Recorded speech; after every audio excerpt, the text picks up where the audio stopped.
সালাম আলাইকুম। যে পরিমাণে গরম গেল প্রায় 38 ডিগ্রি বা 40 ডিগ্রি এই কয়েকদিনের ভিতরে, তো গরমটা আসলে অসহ্যনীয় গরম। তো এরকম গরম হইলে পরে মুরগি কিন্তু খাওয়া দাওয়ার অনেক অরুচি হয়, মুরগি সহজে খাইতে চায় না।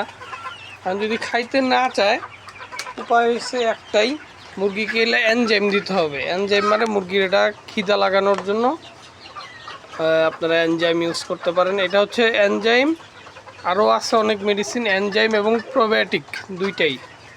এই যে এটা হলো এসকেফের, এটা ইন্ডিয়ান, বাংলাদেশে তৈরি করছে। এটা প্রিবায়োটিক, প্রোবায়োটিক অ্যান্ড এনজাইম তিনটাই আছে এর ভিতরে। ঠিক আছে, দেখাই তিনটাই আছে। এই যে আরও আছে, বাংলাদেশেরও আছে। এই রেনেটা কোম্পানির হচ্ছে এটা রেন এনজাইম।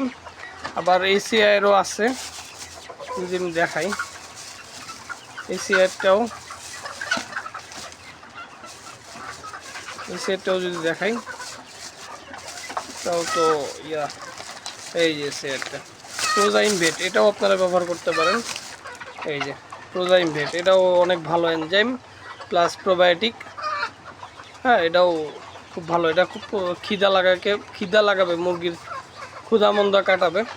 এটা আপনারা ব্যবহার করতে পারেন ইনশাল্লাহ। আশা করি সবাই ভালো থাকবেন।